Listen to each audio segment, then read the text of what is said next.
Hello दोस्तों, अस्सलाम वालेकुम। कैसे हैं आप लोग? उम्मीद करता हूँ अच्छे होंगे। रसूल अकरम सल्लल्लाहु ताला अलैहि वसल्लम ने फरमाया कि जब अल्लाह ने ज़मीन को पैदा किया तो ज़मीन हिचकोले खाती थी। हिचकोले समझते हैं, जैसे समुद्र में तेज़ लहरें आती हैं और नाव को डुबो देती हैं, जैसे मान लीजिए उसी लहरों की तरह ये ज़मीन हिचकोले खाती थी। या यूँ समझ लीजिए कि ये ज़मीन अपनी जगह पे नहीं रुकती थी। तब अल्लाह तबारक व तआला ने पहाड़ों को पैदा किया और पहाड़ों को हुक्म दिया कि वह ज़मीन को थामे रखे, चुनांचे वह ठहर गई। आज ये धरती, ये पृथ्वी अगर रुकी हुई है, इसको कोई रोका हुआ है, तो पहाड़ों ने ज़मीन को थामा हुआ है। इस हदीस, इस वाक़ये के ख़त्म होने के बाद हम पहाड़ और धरती यानी कि ज़मीन के बारे में चर्चा करेंगे। आखिर पहाड़ और ज़मीन की रियलिटी क्या है, हकीकत क्या है, सच्चाई क्या है, इस वीडियो के आखिर में हम लोग जानेंगे। कैसे पहाड़ों ने ज़मीन को रोका हुआ है, पूरी दुनिया में कितने पहाड़ हैं, पहाड़ कहाँ कहाँ होते हैं, ज़मीन की संख्या कितनी है, ये सारी चीज़ों की जानकारी हम सब जानेंगे इस वीडियो के आखिर में, इस हदीस के आखिर में। चलिए पहले इस हदीस को हम लोग सुनते हैं। ये हदीस भी हमारे लिए बहुत ही महत्वपूर्ण है। जब रब तबारक ताला ने पहाड़ों को हुक्म दिया कि वह ज़मीन को थामे रखे, तो चुनांचे वो ठहर गई। फरिश्तों ने पहाड़ की मजबूती, पहाड़ की ताकत को देखा तो हैरान हो गए, पहाड़ की मजबूती को देखकर। तब फरिश्तों ने रब तबारक ताला से पूछा कि या अल्लाह, क्या आपके मखलूक में से कोई ऐसी भी चीज़ है जो पहाड़ों से भी सख्त है? यानी सख्त मतलब यानी कि मजबूत है। तो रब तबारक ताला ने फरमाया कि पहाड़ों से सख्त, पहाड़ों से भी मजबूत चीज़ लोहा है। फरिश्तों ने पूछा, लोहे से भी सख्त कोई चीज़ है, लोहे से भी मजबूत ताकतवर कोई चीज़ है? तो रब तबारक ताला ने फरमाया कि लोहे से मजबूत सख्त चीज़ आग है। फरिश्तों ने पूछा, आग से सख्त क्या है, आग से मजबूत क्या है? तो फरमाया, आग से मजबूत, आग से सख्त चीज़ पानी है।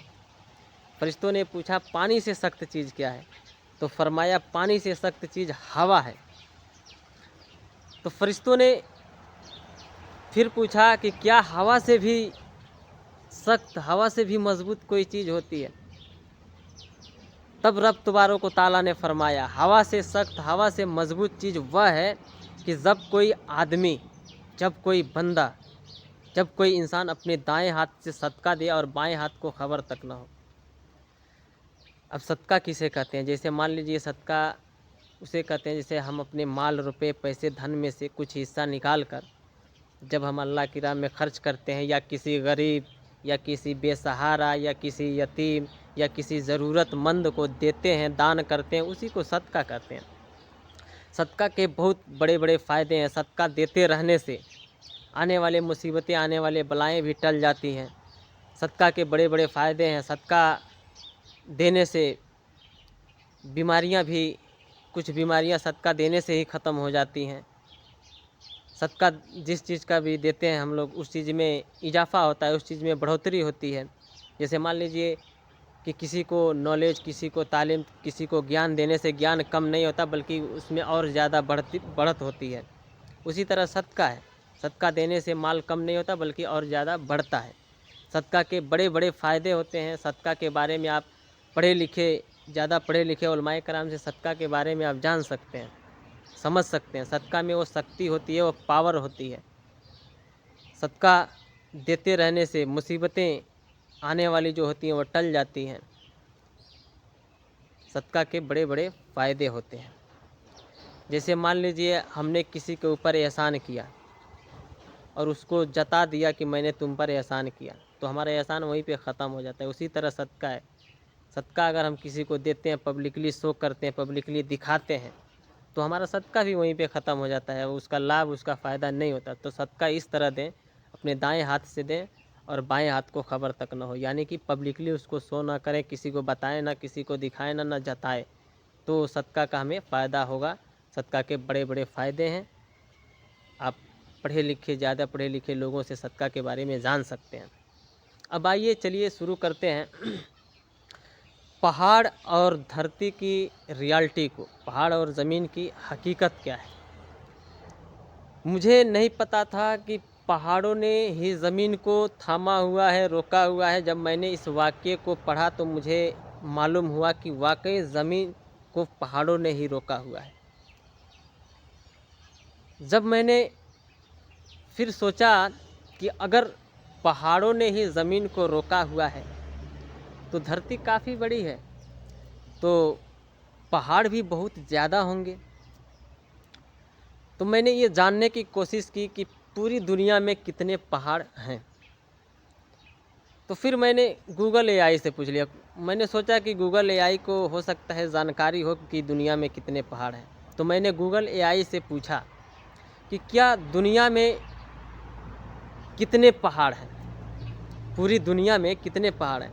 تو گوگل اے آئی کا جواب آیا پوری دنیا میں کتنے پہاڑ ہیں، اس کی صحیح جانکاری، اس کا سٹیک آنسر دے پانا بڑی ہی مشکل ہے۔ یعنی کہ گوگل اے آئی کا کہنا ہے دنیا میں کتنا پہاڑ ہیں اس کی صحیح جانکاری نہیں ہے، لیکن ہاں گوگل اے آئی نے یہ جواب دیا کہ پوری دنیا میں زمین کے اوپر نامزد پہاڑ، یعنی جن پہاڑوں کے نام ہوتے ہیں، نامزد پہاڑ 1 ملین سے زیادہ ہیں۔ یعنی جن پہاڑوں کے نام ہوتے ہیں، جیسے مان لیجیے ہمالیہ پروت، اراولی پروت، ایسے مطلب جن پہاڑوں کے نام ہیں ان کی سنکھیا 1 ملین سے زیادہ ہے اس زمین کے اوپر۔ اور جیسے مان لیجیے 11,87,000 کچھ پہاڑ ہیں، آپ اسکرین شاٹ لگا دے رہا ہوں، آپ اس کو ڈیٹیل میں پڑھ سکتے ہیں۔ اس میں سے 109 پہاڑ ایسے ہیں جن کی لمبائی چوڑائی کافی بڑی ہے۔ سائنس کا یہ بھی ماننا ہے، گوگل کا یہ بھی ماننا ہے کہ سمندر کے نیچے بھی پہاڑ ہوتے ہیں۔ جس طرح رب تبارک و تعالیٰ نے 7 آسمان کو بنایا، 7 دنوں کو بنایا، اسی طرح اس دھرتی کو بھی 7 بنایا۔ اس دھرتی کی سنکھیا کتنی ہے؟ 7 ہے۔ اس دھرتی کی پرتیں کتنی ہیں؟ اس زمین کی 7 ہیں۔ سائنس بھی اس بات کو مانتی ہے کہ اس دھرتی کی پرتیں 7 ہیں۔ مختلف چیزوں سے مل کر یہ دھرتی بنی ہوئی ہے۔ دھرتی کے نیچے بہت ایسے پدارتھ بھی ہوتے ہیں، مہنگے مہنگے پدارتھ۔ اس دھرتی کے سارے خزانہ دھرتی کے نیچے بھی ہوتا ہے۔ دھرتی کے نیچے وسفوٹک پدارتھ بھی ہوتے ہیں۔ بہت مہتوپورن چیزیں، سارے خزانہ مطلب اس دھرتی کے نیچے ہی ہوتی ہیں۔ جو ہم لوگ پہاڑ کو دیکھتے ہیں، اس پہاڑ کی جتنی اونچائی کو دیکھتے ہیں اس کا کئی گنا حصہ اس زمین کے نیچے ہوتا ہے۔ جیسے مان لیجئے پیڑ پودے کی جڑیں جو ہوتی ہیں زمین کے اندر دور دور تک پھیلی ہوتی ہیں، اسی طرح پہاڑوں کی بھی جڑیں زمین کے اندر دور دور تک پھیلی ہوتی ہیں۔ پہاڑوں کے اندر زمین کے اندر اس کی جڑیں پہاڑوں کی دور دور تک پھیلی ہوتی ہیں۔ تو اس سے کیا پتہ چلتا ہے؟ اس سے یہ پتہ چلتا ہے کہ واقعی میں حقیقت یہ ہے کہ پہاڑوں نے ہی اس دھرتی کو تھاما ہوا ہے، اس دھرتی کو روکا ہوا ہے۔ تو اس لیے ہمیں چاہیے کہ پراکرتک کی کوئی بھی چیز ہو، جیسے پیڑ پودے، پہاڑ، ہوا، پانی، ان کو نقصان نہیں پہنچانا چاہیے۔ اگر اگزامپل جیسے مان لیجیے اگر پوری دنیا میں اگر ایک ایک کر کے پہاڑوں کو ختم کرنے لگیں تو اس سے جانتے ہیں کیا ہوگا؟ اس سے یہ ہوگا کہ یہ دھرتی کمزور پڑ جائے گی۔ پراکرتک کو تو کچھ نہیں ہوگا، لیکن عام پبلک کو ہوگا، عام لوگوں کو ہوگا اس کا نقصان۔ جیسے مان لیجیے پہاڑوں کو اگر ایک ایک کر کے نشٹ کریں گے، اگر نقصان کریں گے تو یہ کیا ہوگی؟ یہ دھرتی کمزور ہو جائے گی۔ دھرتی جب کمزور ہوگی تو ظاہر سی بات ہے یہ ہلے گی ڈلے گی، بھوکمپ آئیں گے، اور جب ہلے گی ڈلے گی تو دھرتی میں جو پدارتھ ہوتے ہیں وہ آپس میں ٹکرائیں گے، آپس میں لڑیں گے، تو کیا ہوگا کہ وہ دھرتی کے نیچے سے جوالا مکھی بن کر نکلے گا۔ جیسے جوالا مکھی، اس سے بھی کچھ دن پہلے ہم لوگوں نے دیکھا ہوگا کہ ایک جگہ دھرتی کے نیچے سے جوالا مکھی نکل رہا تھا۔ تو یہ آپس میں ٹکرائیں گے، اسی لیے ہمیں کوئی بھی پراکرتک کا چیز ہو اس کو نقصان نہیں پہنچانا چاہیے، بلکہ انہیں سرکشت رکھنا چاہیے۔ ہوا، پانی، پیڑ پودے، یہ جو بھی ہیں انہیں خیال رکھنی چاہیے۔